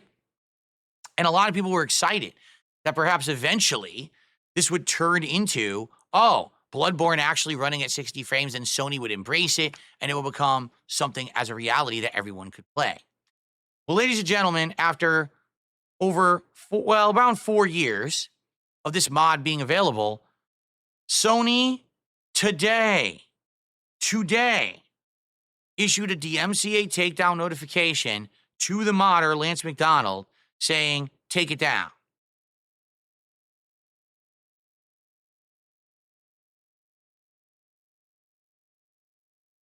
If you're not aware, recently, someone had done a huge mod to make classic GTA games run in the modern GTA engines. Wasn't it, I believe, like GTA 4, where it's the entire Liberty City was running now in the modern GTA engine, and it looked amazing?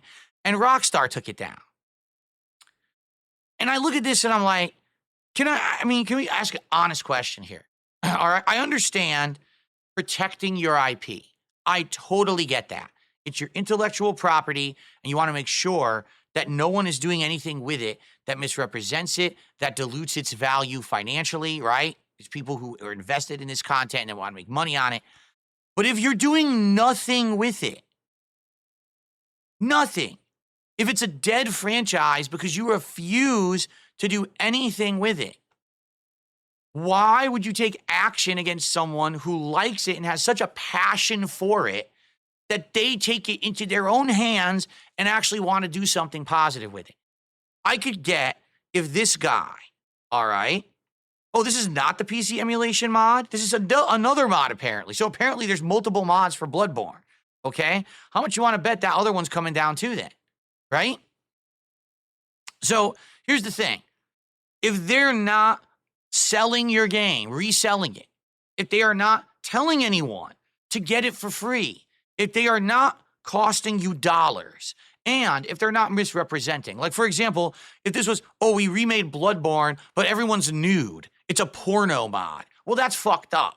You know, they've got a valuable IP and they don't want to see it turn into garbage because some idiot decided to do that. So that much I can understand if that was what was happening. But if this is just someone modding a game and making it run better because you refuse to do anything with it, what's the harm in it? All right? Now, listen, I get it. There are reasons to do it. You have to enforce your copyright because if you don't, then you might lose the ability to enforce your copyright. If you don't show who's in charge and who's in business, right? Sometimes you got to do that flex because if you don't, then people might mistake your kindness for weakness. So I totally get it. I do. I understand it. But at the same time, there's the letter of the law versus the spirit of the law. When these companies create copyright for something they make, or they do a trademark filing and they have unique intellectual property and they're trying to protect it, what are they really trying to protect it against?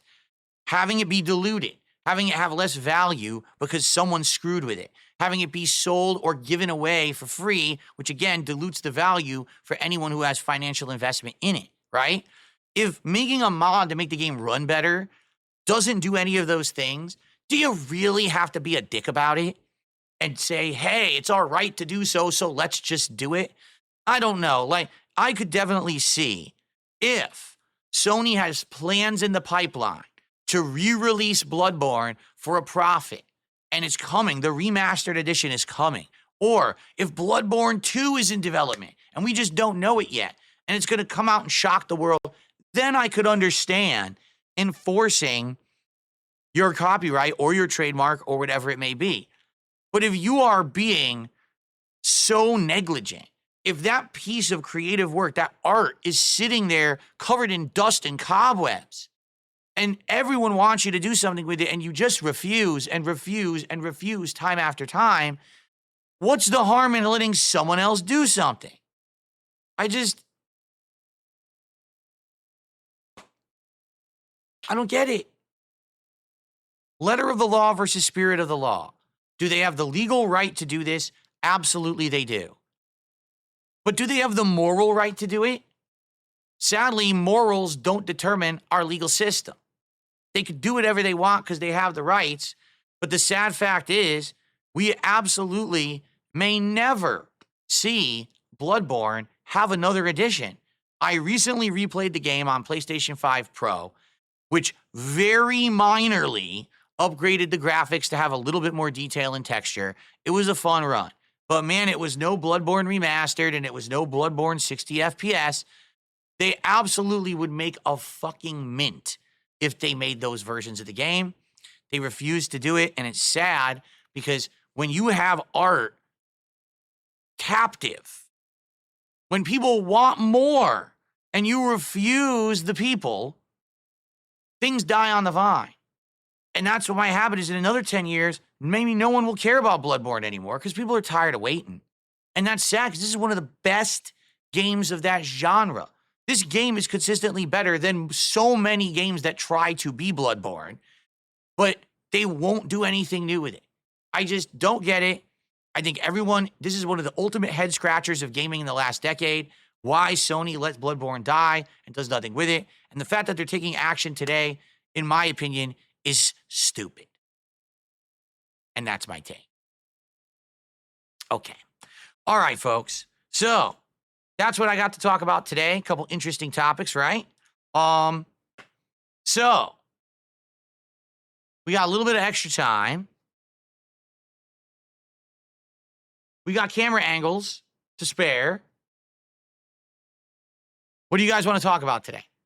What's on your mind? By the way, let me check on the delivery of my light. I don't know when it's coming. They never updated it this morning. Let's see if it's actually out for delivery yet.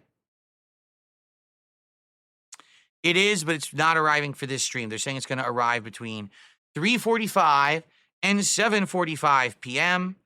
So when it arrives, I can possibly set it up for the Street Fighter stream tonight, and we can see if using this camera for face cam, zoomed in, but with this light, would actually work, because definitely it would look better for Street Fighter to see me head-on playing, I think. I guess we'll have to see. Okay? All right. So, what would you guys like to talk about? Tag me in chat. And by the way, again, would absolutely love to hit the goal on this stream. We're now at 87 goals hit. 3 more to go to get a reward. All right. And let's see what happens. All right. So, number one question that I just got. Dio says, will you make grilling PPP a recurring segment or was it a one-off? Let me put it this way. I need to know what to grill him on because unlike you guys, I don't follow this guy. I don't know his history. All right. I only know of him from the time that I've spent with him since the summer. The difference here is that Darkside Phil is someone who has been literally stalked, studied, had every single thing that I say and do micro-analyzed, blown up, extrapolated upon, mountains into molehills into mountains, all kind, you know what I'm saying? All this kind of shit has been happening to me for the longest time. It's easy to grill Phil because there's so many idiots who are constantly talking about the minutia of my life every waking moment. I'm not aware of people doing that to PPP.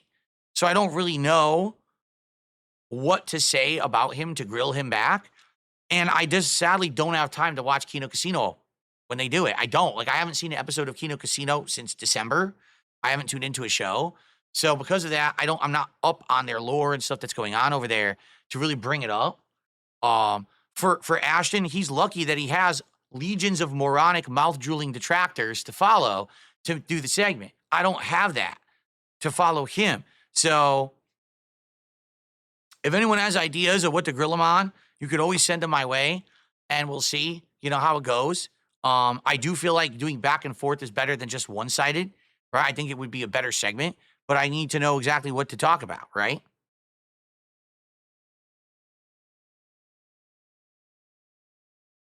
Yeah, see, Yvonne, but that's not what we're talking about. Yvonne says, you don't need to know memes to shit talk a person. The buddies do it all the time and don't have major memes about them. But there's a difference between casual shit talking versus between people or grilling someone. Like, for example, Ashton's bringing up specific things that have happened over the course of a week that my detractors very, very, very much hyperfixate on, right? They hyperfixate on this minutia that literally is pointless. I think that's some of the beauty of the segment is to show how stupid this shit is and just talk about it because it's so dumb that when actually people talk about it, you're like, oh, that really is dumb, right? So I feel like that's some of the beauty of the segment, all right? Me literally, like, what would you want me to say? Just start insulting him about his weight? Oh, you're fat. You eat too much food. Look at you, you slop. Wow, that's going to really be effective, right? No, like, that's going to be stupid. That's going to be a real stupid segment, right? The reason that the segment about me having man boobs was effective is because I'm not actually fat. In some clothing and some lighting, it legit does look like I have like man boobs. In reality, I don't, but it's true that it looked like that in certain lighting and with certain clothing that I've been wearing. So to call it out is actually kind of funny, all right? But for him, like, what's the joke exactly, right? So yesterday people brought up the fact that at one point before we had ever spoken, he was making fun of my wife. And then people brought up the fact that apparently there was a stream where he showed off his butthole, all right? And we addressed both of those things yesterday. Outside of that, I don't know what else to grill him on. Because again, I don't watch that stuff. You know what I'm saying? So I don't know what I would ever bring up. But if you guys have things to talk about, I'm willing to try, and look into it. But I need to know what exactly you're talking about, right? Yeah, Cracker Jacks. Before those guys had ever talked to me, they had done a segment on me, like as a lol cow. Because remember, they make fun of lol cows, right? So they're making fun of Nick Rakita, and they're making fun of this lol cow, Ralph, and everything. And they had me as a segment on the show, and all they did is they played back a clip of me and Kat on stream from early 2024. And they made fun of everything. They made fun of me. They made fun of her. They made fun of everyone. They said that she was fat and ugly. They said that I was a slob, and they said this, and you know what I mean? They just basically went to town ripping us apart in this clip. Now, since we've hung out, we've spent time with each other, we enjoy each other's company, we've been multiple times on each other's content and each other's shows, and now we even have a show together, right? So obviously, things have changed. We have a mutual respect for each other. And if you notice, we don't just sit around being nasty to each other anymore. All right. But there's been this lingering thing that at one point, yes, PPP said nasty things, right? So it's been a thing. And we brought it up yesterday and we talked about it and we hashed it out and we're cool about it now. So that's what I mean. Like that grill segment actually worked well. Because of the way that it happened, right? But I don't know how else I could do it because I don't know much about the guy. You know what I mean? If I knew more about him, maybe I just don't know that much else to be bringing up toxic stuff about.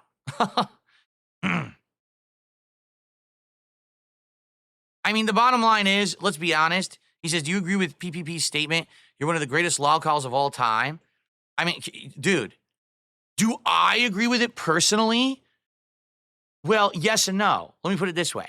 Have I been made into one of the greatest log calls of all time? Yes, undoubtedly. Literally everyone knows Darkside Phil, and usually it's for a bad reason. There's very few people who remember me from the days when I was respected and my opinion mattered and people liked me as a gaming content creator. Most people know me for toxic, negative reasons, correct? Do I agree with that sentiment? No. I don't think that I've ever done anything that's warranted me being treated the way that I've been treated. I'm not a Boogie. I'm not a Wings of Redemption. I'm not a King Cobra. I'm not a Chris Chan. I'm not doing these over-the-top, ridiculous, zany, wacky, awful things to get attention or making the same mistakes over and over. If you analyze what I've actually done, like watching my 4-hour documentary by June the King, you realize it's one of the most boring lol cow stories because I'm nowhere close to being lol cow status with the things that I've actually done. But it doesn't matter because facts don't matter. What matters is the opinion of the internet and the idiocy of a cult, right? That's what matters. If everyone just sits around repeating the same thing over and over, it doesn't matter what's true or not. You know what I'm saying? What matters is what people believe. I'm okay with who I am. I'm okay with what I've done. I know that I've improved for the better, and I'm happy with how things are going. You know what I mean? I'm fine. And a lot of people are now. And I think that's been the change in the last 6+ months, is that now a lot of people have looked at it from the outside and said, wow, yeah, DSP is nothing compared to everyone else. I don't know why everyone even bothered the fucking guy. Let's stop talking about him. And they have. It's only my detractors that can't do that because they've literally put all their eggs in one basket. And without me being the biggest lol cow, which I'm not, they have nothing. They literally have absolutely nothing at all of substance. So yeah, it is what it is. I can't change the opinion of the internet who's just ignorant and for 10 years have heard nothing but negative things about me that mostly weren't even true. You know, so, am I one of the biggest lol cows? Yes. Do I deserve it? Fuck no. But I can't change it. So I just move forward positively and enjoy my life.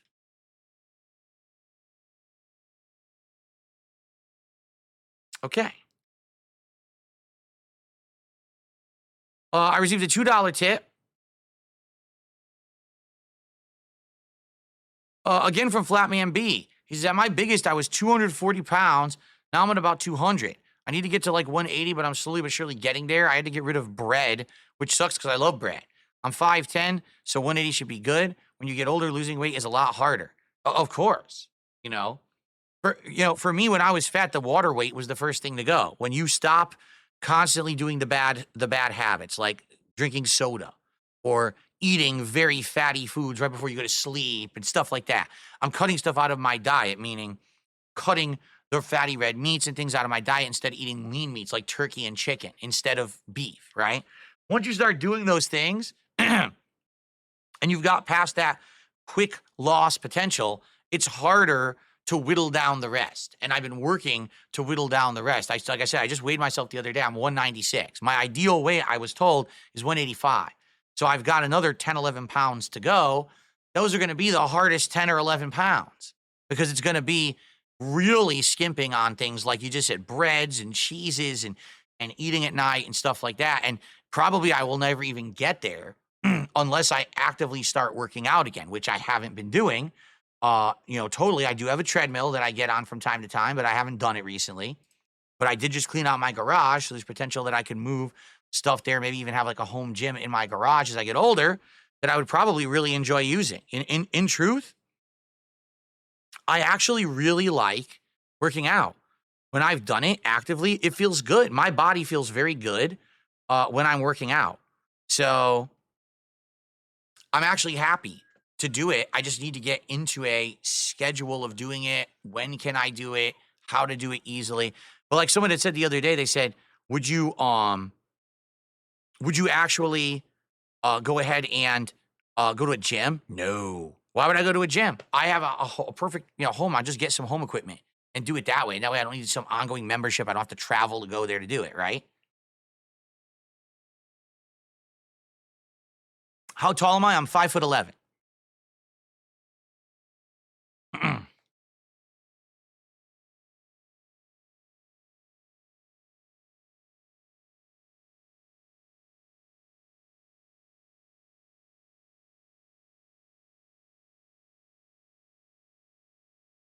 Okay. Anything else?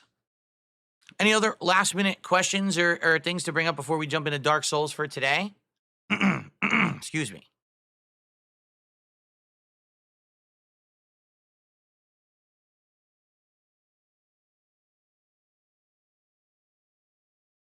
Would I ever go to Vegas with the Kino boys for a live stream event? It's this simple. Number one, I can't go anywhere. If I were to go anywhere, I would. Okay, there's factors involved. Okay, number one, if it's just me going, okay, then that means Kat's left behind to take care of everything here by herself. I don't think that's very fair. For me to go to Vegas and have fun with these guys, even if it means making content that makes money, for me to go on a trip like that, but then she has to stay behind, would be pretty messed up. Now you might say, well, why don't you take her with you?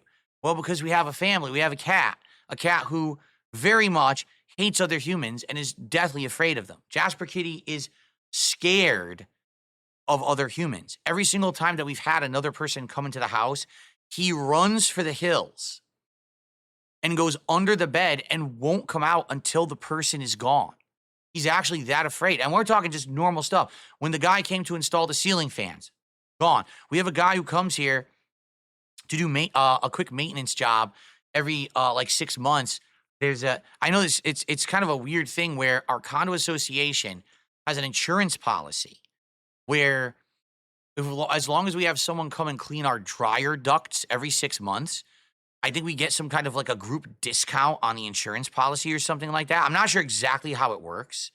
But yeah, in regards to that, even when that guy shows up, he takes off and hides, So let's say, for example, we go on a trip and we say, we're going to go to Vegas for a week. What are we going to do with Jasper? Put him up and board? Guess what? I think it would traumatize him. Like, no lie, I think it would legit traumatize him. And he would be messed up for the rest of his life because he's never known to be away from us. And he's not the kind of cat that sadly wants to deal with other humans. He'd be all messed up from it, right?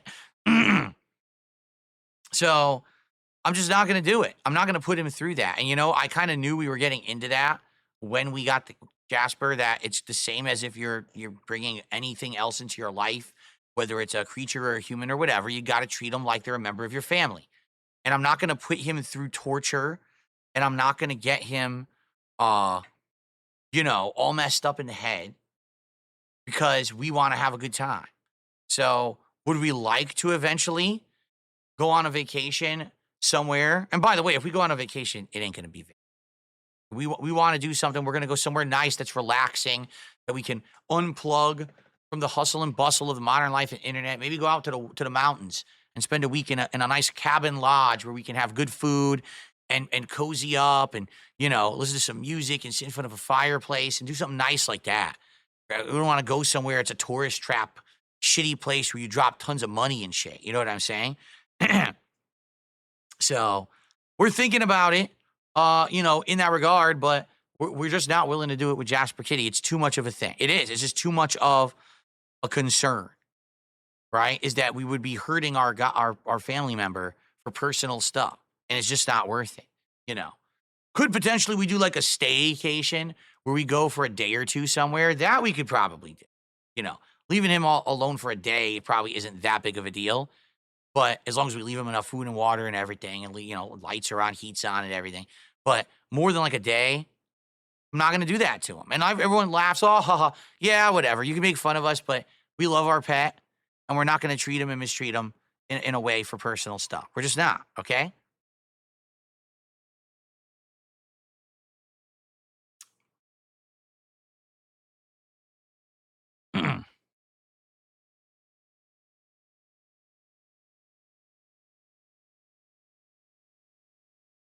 Okay. I don't know what you mean, the bounty board. What the hell is the bounty board, bottom line is? I don't know what you're talking about.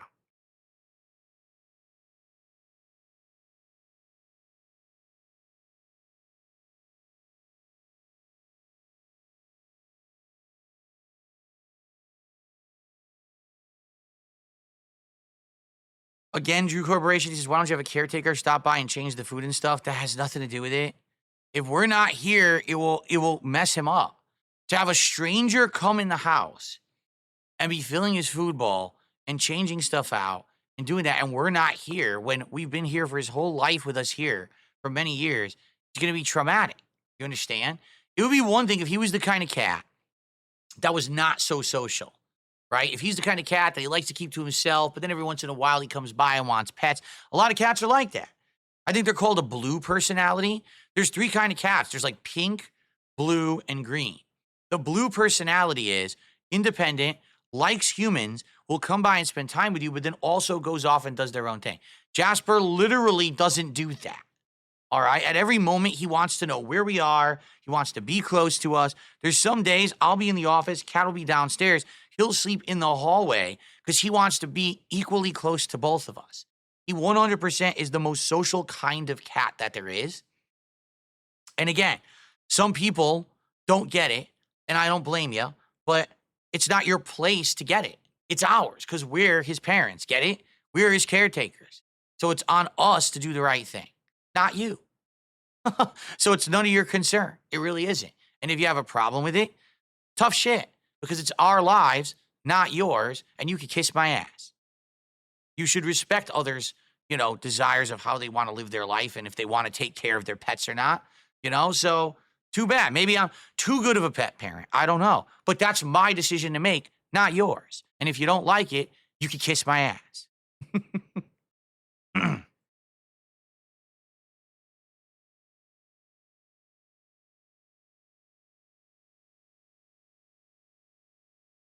Okay. Let's see here. I received a $2 tip. I really want to end the show. From Flatman again. He says, imagine someone demanding that you leave your cat alone that has trauma for being left alone or around strangers. That's wild. Yeah, like even on a day that we're out. Let's say we're out for a whole day. Because like, for example, last week, Kat and I had a day out. And we left probably around noonish. And we didn't get home until like maybe 9 p.m. All right? So is he destroyed because we're not home all day? No, right? But that's because he knows we're coming home, right? He knows that even when we're all gone for a day or whatever, yeah, he comes home and he's like immediately runs downstairs because he's usually sleeping upstairs in the bedroom. Runs downstairs, starts meowing, starts rubbing us. So, happy to see us home. So lonely and was so sad when we were gone. You know what I'm saying? And I know that Rare Trick says, no one cares about your vacation schedule. They're saying this to get your go. No, I know. And the thing is, I know, for example, on Kino Casino, they've talked about, oh, we should all go on a trip to Vegas together, or we should do this kind of we should travel and do this together or that. And, it's not in the cards right now. Maybe long term it would be, but first things first, Jasper comes first. And then after that, later on in our lives, we got to go on a honeymoon and do something, right? Because we never got that. We got married over 5 years ago, and we never got to do a damn thing. We've literally just been sitting around living our lives at home because we don't have opportunity to do anything right now. But previous, it was because we just couldn't afford it. Now it's like, well, kind of could afford it, but now we can't because we got ourselves in a life situation, right, where we just can't do it. And we never thought I would get to a financial place where we could do something. That's the truth, is like the way things were going so poorly for so long, we never thought that I would get to the point where I could go on a trip. I thought I would never afford it, so it was never even a thought. So let's get a cat and let's do this and that. And then, oh shit, now we kind of got ourselves stuck because of the choices we made. But now we're going to live with that. You understand? We're going to live with the responsibility of our choices. And then once things change in our lives later down the line, then we'll do stuff, right?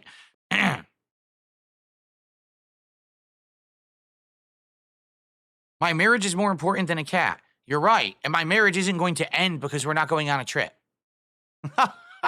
Again, my life, my concerns, not yours. It's only when people get nosy as fuck and think that they know better than me about my own life that things get into some kind of a situation where, oh, I can't believe it. No, just shut up and kiss my ass. It's none of your business. So fucking really, just kiss the butt cheeks and stop talking so much about me like you know anything. You don't know shit. It's actually quite disturbing that you think you know better than the person who's living the life, you know?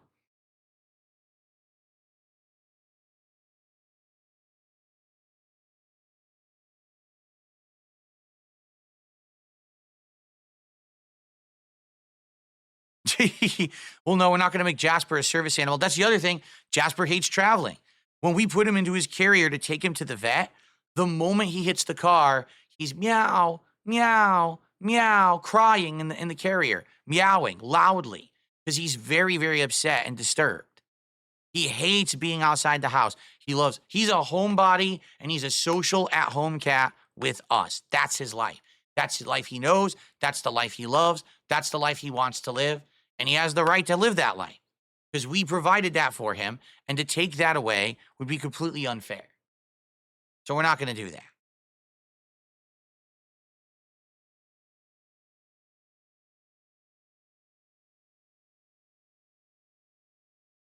Okay. All right, let's end the show. And let's jump into Dark Souls. We got stuff to do today. Remember, we're in Lost Izalith. We're going to continue on with Lost Izalith today. And try to finish it up. And then we got to beat Nito somehow. I don't know how we're beating Nito because Nito seems pretty dang tough for our build.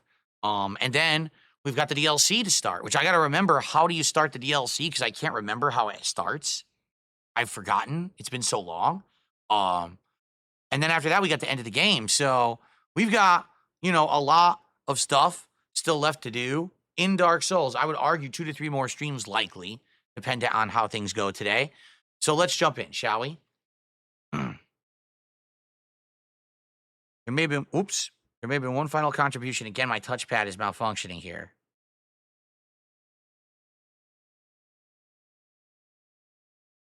All right, Flatman B, one final $2 tip. He says, I demand you leave your cat home alone with a feeding machine so you can go to Vegas. Even if we go on a trip, we're not going to Vegas. Like, that's the last place we would want to go. We would definitely want to, like I said, we would want to do something very fun, but relaxing. Oh no, guys, bad news. For the first time in many, many weeks, my leaderboard just crashed. It's been weeks since this happened, and all of a sudden it just happened again. And I actually don't know what causes it because it doesn't seem to be a common thing. So FYI, this video on demand should be fine. It's going to end in a second and end abruptly. I can't even change scenes, okay? But the stream is just going to go and end. And then what I'm going to do is reopen OBS, and we're going to get it working again. This is actually weird because this has been weeks since this happened. Probably 3 weeks since we had a leaderboard crash. But I don't know if it's certain fonts that cause it. It certainly can't be the scrolling because now it's been weeks since it happened. I don't even know what the commonality is. All I did was open the leaderboard and I went to click to update and add $2 more because we're at 47 now because of Flatman's tip. And now it's just frozen, gray screen loading circle, and it won't even move. And the moment that I click again, it's going to say, oh, failed, and it's going to crash. So everyone, thank you. Appreciate you. Fun podcast. Can't do the outro today. I'll see you on Sunday. Remember, I'm not here tomorrow. It's my day off. Thanks to those who supported. And the stream's also going to go down. And I'll be back shortly with the stream and Dark Souls.